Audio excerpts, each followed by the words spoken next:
एका नेत्याचा पिये दारात जाऊन बसला आणि ते पोलिसाचा गन काढून हिंडतोय. गन का काय म्हणतात त्याला, तर पिस्टल का काय, आपल्याला तर काय माहित नाही. आपल्याला तर काय गरज नाही पडली मला हे गनधारी घेऊन हिंडायची.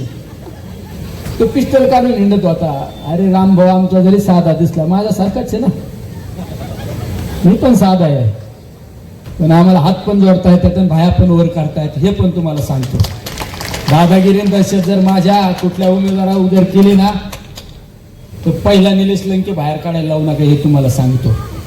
राजकारण सहनशीलतेने करतो आम्ही, लिंतेने करतो, नम्रतेने करतो.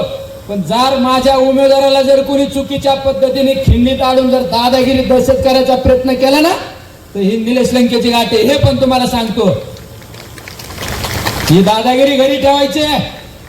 निलेश लंके भायावर करून समोर येऊ शकतो. तुमच्यासारखा ऑफिस मध्ये बसून आदेश करणार नाही. तुम्ही बघा, हे करा, गुन्हे दाखल करणे या गोष्टी आम्ही उकळून पेलोय, जेल बिल सगळं उकळून पेलोय आम्ही. पण जर निवडणूक होऊ द्या, जनतेचा कौल आम्ही मान्य करू.